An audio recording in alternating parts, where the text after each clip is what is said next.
Challenge কি ভাই, আমি বলে করতে আমি করে বলে আমি কোনো পুরস্কার পাওয়ার জন্য কিছু করি না। আমাকে বলে কাজ করার জন্য আমার ভালো লাগে, আমি আনন্দ করি, এই দিয়ে আর কিছু অনেক বেশি মূল্যায়ন করি। কারণ আমার প্রথম অ্যাক্টিং ডিরেক্টর যাকে আমাকে মানুষের কাছে মানে মিডিয়াতে পরিচিত করছে ওটাকে অমিরি গুরু ইফতিখার আহমেদ ফাহমি। এরপরে আমি মাস পিপলের কাছে দিয়ে গেছে, এটা আল্লাহর একটা অশেষ সহমত। আমি মনে করি যে আল্লাহ আমাকে ওইভাবে দিছে দেখেই আমি এই পর্যন্ত আসতে পারছি। কীভাবে অমির সাথে ম্যাচ করাই দিছে, কীভাবে ফামির সাথে ম্যাচ করে দিছে, বাদ বাকি ডিরেক্টরদের সাথে ম্যাচ করে দিছে, সবই আল্লাহর রহমত। এগুলো আমি অন্য কিছু অবশ্যই টার্নিং পয়েন্ট। আমি তো আমার মানে আমি তো অমিকে কমান্ডার বলি, আমি আমার কমান্ডার, আমি যেভাবে কমান্ড করে আমি সেভাবে চলি। আমাকে নেয় না, হয়তো আমাকে তাদের সাথে মিলে না, যার সময় আমাকে নেয় না, কিচ্ছু না।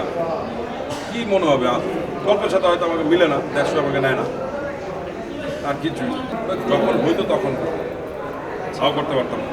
এটা যখনকার কথা তখন, আর এটা ওদের ব্যক্তিগত বিষয় না। আমার কথা বলার তো কিচ্ছু নাই।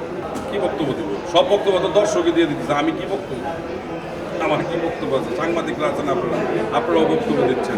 আমার বক্তব্য আমার মতো মানুষের বক্তব্য শুনলে হবে। এসিটিভির জন্য একটা কাজ করলাম, সুগার ড্যাডি 7 পর্বের। এরপরে আর্টিভির কিছু কাজ আছে, রিপু নামে একটা কাজ আছে। এরপরে জুবাইর ইবনে বকরের একটা কাজ আছে।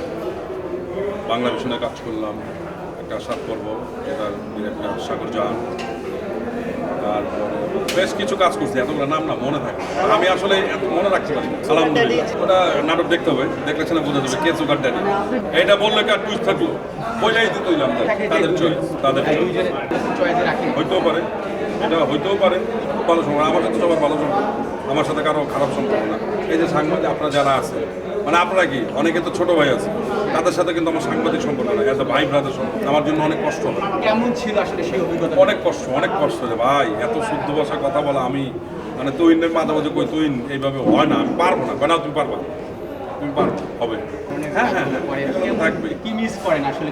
অনেক কিছুই মিস করি আসলে, এত কিছু বলা যাবে না, সময় নেই আমার পাশে যেতে। লাগছে আমার না সে ফোন দেয় না। কি বলবো, সবাই ভালো থাকবেন, সবাইকে ঈদ মোবারক। একটা কথাই বলি, কোরবানির ঈদ ত্যাগের মহিমান্বিত হয়ে যান। আর আমার মনে হয় না যে কে কত টাকা দিয়ে গরু কিনলো এই প্রশ্নটা করা ঠিক হবে, কারণ অনেকে মন খারাপ করে। আসলে মন খারাপ করার কিছু না, ঈদ মানে আনন্দ। এই তো সবাই আনন্দ করেন, ফুর্তি করেন, ভালো থাকেন, সুস্থ থাকেন, সবাইকে ঈদ মোবারক।